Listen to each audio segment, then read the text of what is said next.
Yo la famille, c'est comment? C'est votre âme serviteur Rito. J'espère que vous avez bien dormi. Très bonne fête du Maouloud, non? Je sais pas si c'est le Maouloud, mais c'est la nuit du destin là, à tous les musulmans. Et puis apparemment, il y a notre DJ Rafat qui a fait sortir un son hier à 18 h, comme quoi pour clasher le Mola et les traiter de voleurs et tout. Et malheureusement, il y a certains fans. Il y a certains fans. Je dirais la plupart des fans, parce que au regard des commentaires et des likes, je sens qu'il y a beaucoup de fans qui ont apprécié. C'est malheureux, hein, les amis, c'est malheureux. Et comme vous connaissez Irritor, je viens aussi pour donner ma part de vérité par rapport à ce son-là, que moi personnellement je n'ai pas apprécié, et puis je vais vous expliquer pourquoi. Voilà. Vous comprenez? Vous comprenez pourquoi vous détestez Irritor? C'est parce qu'il il est pas comme un mouton, quoi. Voilà, il suit pas parce qu'il faut suivre. Voilà. Souvent qu'il faut mettre, quand il faut mettre pause, il met une pause. Et puis il réagit. En tout cas, vous m'avez vraiment beaucoup choqué hier. Quand je vois tous les likes, tous les commentaires, allant dans la même veine que ce son-là. Vous n'aimez pas DJ Arafat, mais il va m'arrêter là. Il va m'arrêter là. Je vais revenir après dans cette vidéo, vous dire mes vérités. Et je vais vous expliquer pourquoi je dis ça. Mais pour l'instant, comme je sais que je vais mettre bas, comme je sais que cette vidéo va pas vous plaire, je préfère vous faire rire d'abord. Voilà, puis je vais vous faire rire avec mon pote là. Voilà, Salam Milton. Écoutez-le d'abord, puis après moi, il est venu sur vous. A tout à l'heure, les amis. Yo, famille, c'est comment? Ça peut aller? J'ai fait, voilà votre salamé, l'homme qui dit la vérité, voilà, tous les jours c'est moi.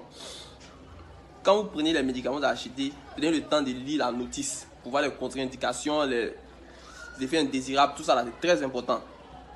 Voilà une petite qui est partie acheter médicaments, elle est partie acheter savon, Sivodem, pour se laver avec parce qu'elle avait les boutons un peu partout. Donc Sivodem c'est un savon antiseptique pour éliminer les boutons et tout. La petite, elle a pris le savon, elle l'utilise.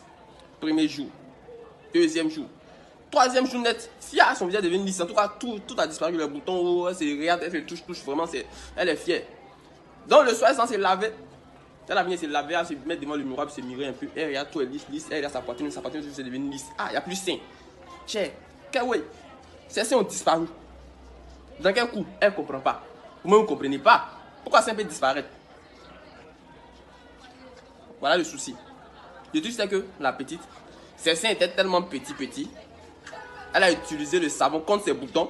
Le savon a confondu ses seins et puis le bouton. Tellement c'était petit, le savon a cru que c'était des boutons aussi, ces seins là. Donc le savon a tué tout, a tout fait lisse là. Tout est devenu lisse ciel. Sa poitrine est devenue lisse. Donc en lissage quoi. Voilà, c'était la vérité pour vous. Merci beaucoup. Ciao, ciao. Voilà, c'est votre âme serviteur de retour. On était là dans la journée d'hier, le mec il annonce une direct que j'ai regardé en intégralité. Il se plaint de ses danseurs, comme quoi ses sons sont trop bons, c'est dans ceux qui sont nuls. Ça c'est lui et son staff, c'est son boulot. Il a le droit de dire ce qu'il veut. Et après il annonce un son à 18 h. Je m'attendais à ce son-là, hein. Je m'attendais bien à ce son-là. Quand il a dit qu'il y a des personnes qui ont vu au concert de lui et son frère de Bordeaux, je m'attendais à ce son-là. Et comme ça, effectivement, il fait sortir un son où il clash ouvertement le mot là dedans. Moi-même, Stéphane Abi que je suis, j'ai déjà tiré les oreilles du Mola sur ma chaîne ici, hein. J'ai déjà dit mes vérités au Mola. Mais pas de cette manière-là. Pas vraiment de cette manière-là, parce que c'est déplorable. C'est déplorable. Il y a un truc que tu dois comprendre, DJ Arafat. Il fut un moment où ces clashs-là, ça marchait pour toi. On m'a dit que ça t'a lancé même, ça t'a envoyé très loin dans ta carrière. Mais si tu observes bien depuis un certain moment, ces clashs-là ne t'arrangent pas. Ça ne fait que détériorer ton image, ça ne fait que détruire ta carrière à petit feu, même si tu t'en rends pas compte. Et moi, je vais avoir le courage, je te dis ça. En réalité, je te dis un truc, tu n'es pas du tout mauvais. Tu n'es pas du tout mauvais. Tu es un homme au grand cœur, comme tu le dis, ça se sent même. Mais tu as un gros défaut, tu es trop fier de toi. Et ça, c'est un sérieux défaut. Moi, j'appelle même pas ça de la fierté, c'est de l'orgueil. Tu gagnes quoi? Bon, tu as fait un son où pratiquement tu descends le mec dans ton son et tout. Tu gagnes quoi après? Ça n'enlève rien à ses activités, ça n'enlève rien à son statut, ça n'enlève rien dans sa vie. Bien au contraire, tu perds une audience pour ton album. Tu perds des fans futurs, c'est-à-dire s'il y avait réconciliation, les fans de ce dernier-là pouvaient t'accompagner dans ta carrière. Mais comme tu es tellement sûr de toi, tu es tellement le Daishikan, d'après toi, l'ange de la destruction, tu fais un son comme ça où tu clashes. Et tu clashes ton beau-frère, le Mola. C'est toi qui l'as dit, hein, c'est pas nous qui l'avons dit. C'est toi qui le clamais partout quand vous étiez d'accord. Il y a un truc que tu dois comprendre, Didier Arafat. Lorsqu'on organise un concert de cette envergure, avec son meilleur ami, lorsqu'on a un album qui sort le 28 décembre, on fait l'effort. On fait l'effort surhumain sur nous. De sursoir à tous ces passés-là. À tous ces clashs-là. Pendant que nous, on est en train de se battre pour parler de réconciliation, tu penses que c'est qu'en répondant à ce dernier-là, on va dire non, c'est le Daishikan, tu es trop fort. Tes fans viennent m'insulter, hein, mais je m'en contrefiche parce que c'est pas maintenant qu'ils m'insultent. Moi, quand il faut te défendre, je vais toujours te défendre. Mais quand tu déconnes, j'aurai toujours le courage de dire que tu as déconné. Et sur ce coup-là, tu as vraiment déconné. Moi, voici un truc. Je vais prendre pour attirer l'attention de certaines personnes. Vous traitez le mot-là de sorcier, de voleur, de con, de je ne sais quoi encore là. C'est parce que vous êtes simplement fan de Didier Arafat. C'est parce que vous détestez simplement le Mola. Imaginez-vous un seul instant que vous êtes fan de Mola aussi. Et puis vous avez quelqu'un ou bien des personnes qui passent tout le temps à affliger votre artiste, à affliger votre célébrité. Comment vous allez vous sentir? Ce sont ces personnes-là qui sont trop dans la vérité. Ce sont ces personnes qui sont trop les martyrs. Souvent, il faut arrêter. En fait, je fais cette vidéo-là parce que moi, j'ai mal pour toi. Tu as réussi ta vie, hein, c'est vrai. Tu as réussi ta vie. Moi, je n'ai pas encore réussi la mienne. Même si je ne la réussis pas, je serais très content de te voir aller plus loin que où tu es actuellement, Didier Arafat. Voilà. Tu as tes raisons, tu as fait le son, tu l'as clashé, tu as dit ce que tu avais à dire. Mais il n'y avait pas lieu. Il n'y avait pas lieu. Franchement, il n'y avait vraiment pas lieu. Parce que avec ce genre de comportement-là, c'est sûr que notre coupé décalé ne sera jamais uni. C'est sûr que ce coupé décalé ne sera jamais uni. Et puis il va stagner là. Parce que ce que vous ne savez pas, vous êtes en train de mettre ce coupé décalé à un niveau où quand vous n'allez plus chanter, ça sera difficile pour votre élève pour l'envoyer au sommet. Or normalement, quand nous sommes des grands frères conscients, quand on est un grand frère, nous sommes des grands frères conscients, on met notre mouvement au beau fixe et puis on prend nos retraites.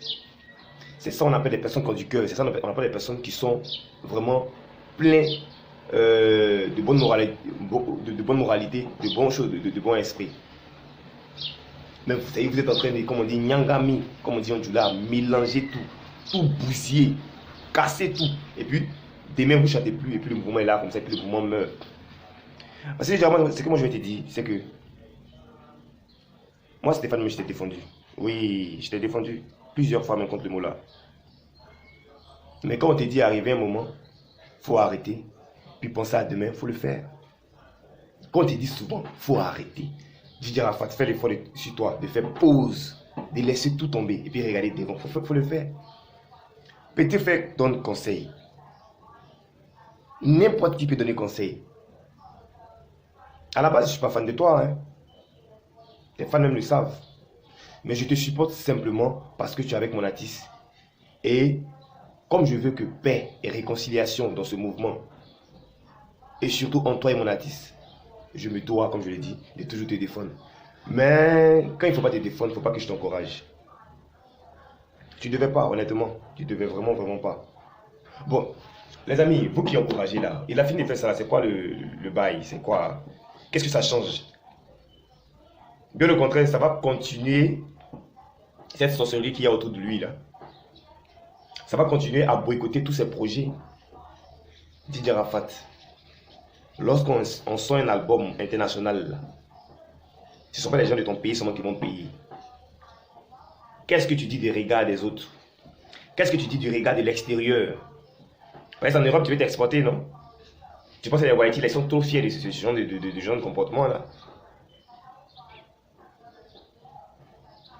Vous avez fait toutes vos bêtises, mais Dieu vous bénit toujours.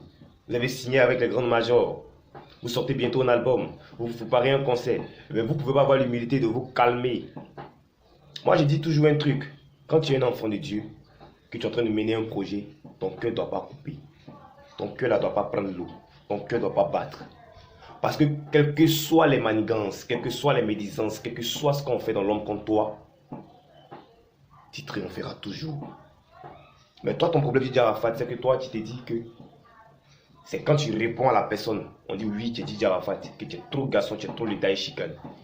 Tu fais une grosse erreur. Une très grosse erreur parce que ça marchait jadis. Mais tu constates, tu remarques bien que ça ne marche toujours pas. Et ces fans qui t'encouragent dans ce genre de bêtises là, tu penses qu'ils t'aiment. Mon ami, il t'aime pas. Il t'aime vraiment, vraiment pas.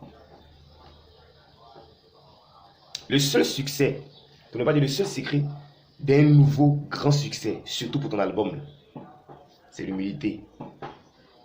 Laisser les gens parler et te concentrer sur ta carrière. Parce qu'il y a un truc que je comprends pas, c'est que quand tu parles pas là, ça te fait quoi? Ça enlève quoi sur toi? Rien du tout. Ça ne change rien dans ta carrière. Faut te ressaisir, Didier Arafat. Franchement, ce son-là, je n'ai pas aimé. Parce que tu donnes pouvoir à certaines personnes à toujours faire des vidéos pour parler de clash, pour faire la promotion des clashs. Je parie que c'est le son sommet de Mola qui t'a poussé à faire sortir ton son là. Et puis soi-disant la sorcellerie qu'on ne voit pas. Ton album là, c'est les fans qui payent. Votre conseil là, c'est les fans qui vont payer les tickets. Donc il faut arrêter un peu. C'était mon mot que j'avais à dire. Ça vous plaît, Dieu merci. Ça vous plaît pas, j'ai fini de parler. On est ensemble, que Dieu vous bénisse.